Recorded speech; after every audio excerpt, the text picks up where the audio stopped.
Vamos falar de Zwinglio.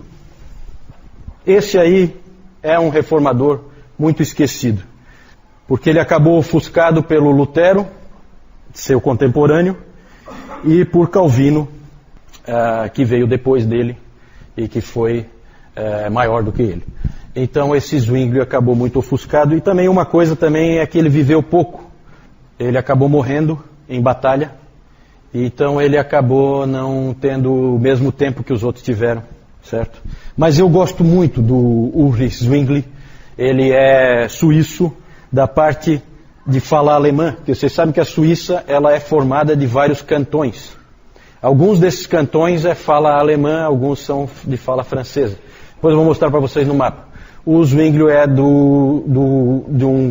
de Zurique, que é fala alemã, certo?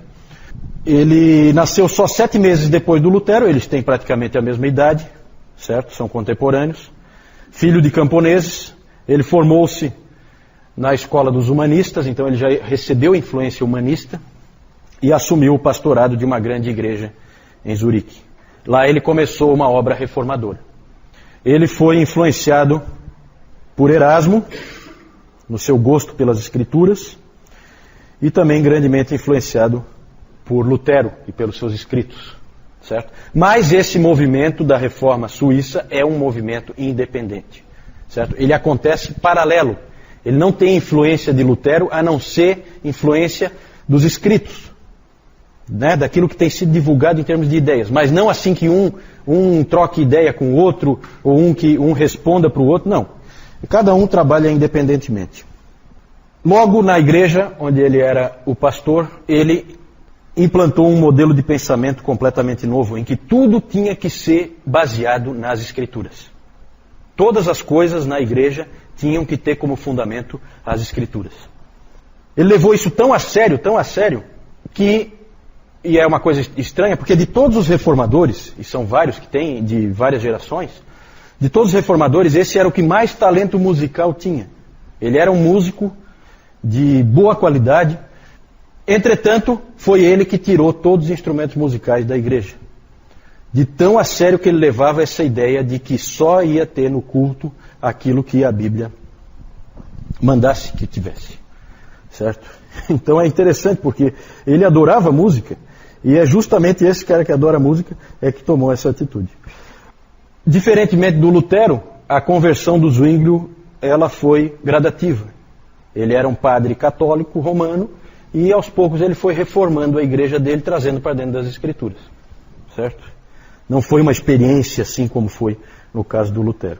Ele era um grande pregador, extremamente capaz, arrumou confusão com o Papa várias vezes, porque ele pregou contra o arregimentamento, tá certo isso? De jovens suíços para serem mercenários nas tropas do Papa, que ele achava isso um absurdo. Ele era suíço, ele gostava do país dele, e também ele pregava contra as indulgências. Nada de novo aí, o Papa não gostava nada dele. No ano em que ele assumiu o pastorado, a peste atingiu Zurique, em 1519. E quando acontecia isso, quando a peste, porque a peste tinha sido já antiga, mas tinha assim, voltava, sabe, em alguns lugares. E quando acontecia esse tipo de coisa, de vir a peste numa cidade, as pessoas saíam da cidade. Compreensível. Alguém chegou a observar, naquele tempo, que os médicos e os pastores eram os primeiros a sair. Quadro triste, né? Justamente quem tinha que ficar eram os primeiros que fugiam, os médicos e os pastores. E Zwinglio ficou. E assim ele ganhou o respeito daquela população, porque ele ficou para cuidar daquelas pessoas. E ele acabou ficando doente também, chegou à beira da morte, e essa experiência de quase morte fez com que ele saísse dali fortalecido e com muito mais vontade de trabalhar para a glória de Deus. Deus usou essa experiência na vida dele. O ano de 1523 foi um ano importante em Zurique, porque os líderes da cidade tinham que decidir o que a cidade seria. Porque naquele tempo era assim, cada cidade decidia se ia ser protestante ou se ia ser católica. Isso era uma decisão do governo da cidade. E a cidade de Zurique tinha que tomar essa decisão.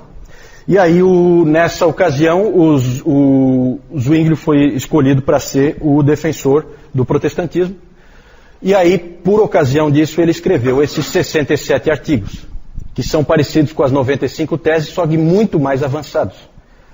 Né? A minha mãe estava me mostrando aqui um estudo sobre as 95 teses, e se você lê as 95 teses, você vê que elas têm um tom muito católico. Né? Causa uma certa decepção para quem lê. Por quê? Porque tudo era muito novo. Trata-se de um monge agostiniano escrevendo para o Papa. Né? Ou chamando a atenção para a igreja como um todo, mas ele tem em vista que o Papa abra os olhos. E então é realmente estranho. Esses 67 artigos já têm um tom muito mais protestante. Né? O que acabou acontecendo é que ninguém do lado católico veio defender a causa católica, porque ninguém queria enfrentar Zwinglio num debate.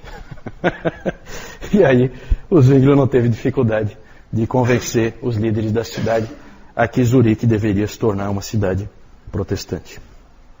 Como teólogo, ele foi um teólogo da Bíblia. Ele cria, como Lutero, em sola escritura. Só que ele levou sola escritura muito além, como nós já vimos nessa coisa que eu falei dos instrumentos. Ele achava que tudo tinha que estar sob as escrituras, dentro da igreja. Ele criou o que ele chamou de teste das escrituras, que ele descreve assim: eu comecei a testar cada doutrina por essa pedra de toque. Se eu visse que um ensino podia resistir ao teste, eu o aceitava. Se não, eu rejeitava. Então ele testava todos os ensinos pelas escrituras. E ele começou a usar o teste não só para doutrinas, mas para tudo, como eu já disse. A adoração, por exemplo. O Lutero achava que se a Bíblia não proíbe alguma coisa, você pode fazer. O pensamento aqui é completamente diferente. E aqui há uma diferença já entre esses dois ramos do protestantismo que andam paralelos. O luteranismo e os reformados. Né? No luteranismo tem esse pensamento. Não proíbe, pode fazer. E com isso a igreja luterana, naquele tempo, ficou ainda com muitas das práticas medievais, porque o Lutero achava que não tinha por que eliminar. Já o Zwinglio revolucionou. Tirou todas as imagens da igreja, acabou com aquelas vestes especiais, tirou os crucifixos, acabou com os dias santos, removeu os instrumentos musicais, como eu disse, porque tudo isso ele achava que não havia ordem na Bíblia para que essas coisas fossem utilizadas. Então é uma outra forma de pensar. O Zwinglio teve problemas nos 12 anos em que ele foi líder da reforma em Zurique, porque havia pessoas que achavam que ele estava indo muito devagar na reforma. Ele já estava indo muito mais rápido que o Lutero, e ainda assim tinha gente que achava que estava muito devagar a reforma. Depois nós vamos falar dos radicais da reforma. Ele teve problema com esses radicais e o Lutero também. Um episódio triste do protestantismo foi a divisão entre esses dois ramos. Na verdade, eles nasceram independentes, então não é difícil você classificar como uma divisão. Mas eles podiam ter crescido mais unidos, e eles não ficaram unidos. Por quê? Porque não houve entendimento entre Zwinglio e Lutero. Os dois se encontraram, montaram comitivas, os dois se encontraram. O Zwinglio muito mais conciliador, o Lutero, como sempre, aquele jeitão dele. E eles acabaram não se entendendo, e a questão toda, quem é que sabe qual é a questão em que eles divergiram? Alguém sabe? Batismo não. A ceia do Senhor. A ceia do Senhor. Zwinglio defendia a ceia como memorial. Um memorial à morte de Cristo. Era celebrado como memorial. E o Lutero defendia a consubstanciação, que é diferente da transubstanciação católica romana. Na transubstanciação, o que os católicos dizem é que aquela hóstia e aquele vinho se transformam no corpo e no sangue de Cristo. Realmente, ali você acha que é pão, mas não é. Aquilo ali é o corpo de Cristo.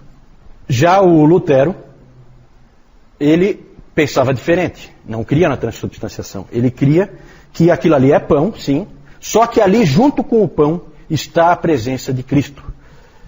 Não é o corpo de Cristo não é o pão, mas o corpo de Cristo está ali. Certo? É meio confuso também essa maneira de pensar. O Zwinglio tentou conversar, mas o Lutero não quis saber de conversa. Ele bateu na mesa e disse: este é o meu corpo. A Bíblia diz e nós cremos. Foi isso que o Lutero falou. O Zwinglio insistiu que eles também creem na Bíblia e que a Bíblia não diz isso. Então ocorre uma divisão por diferença de interpretação, não por diferença de autoridade das Escrituras. Nenhum dos dois duvida da autoridade das Escrituras. Houve uma divergência de interpretação do texto, certo? E ali então eles não se entenderam. E essa então, eles na verdade não, como eu disse, não é bem uma divisão, é uma perda da oportunidade de união, certo? Isso, o encontro deles foi na cidade de Marburg. O Zwinglio estava sempre envolvido em política e em economia. Ele achava que o cristão transforma a cultura. Ele achava que Deus quer transformar toda a cultura por meio do Evangelho. Então ele se envolvia em todas essas coisas. Por isso que nele nós vemos o soli Deo glória. Porque tudo é para a glória de Deus. Tudo que acontece. E ele se envolvia até em questões militares. Tanto que ele foi como capelão para uma...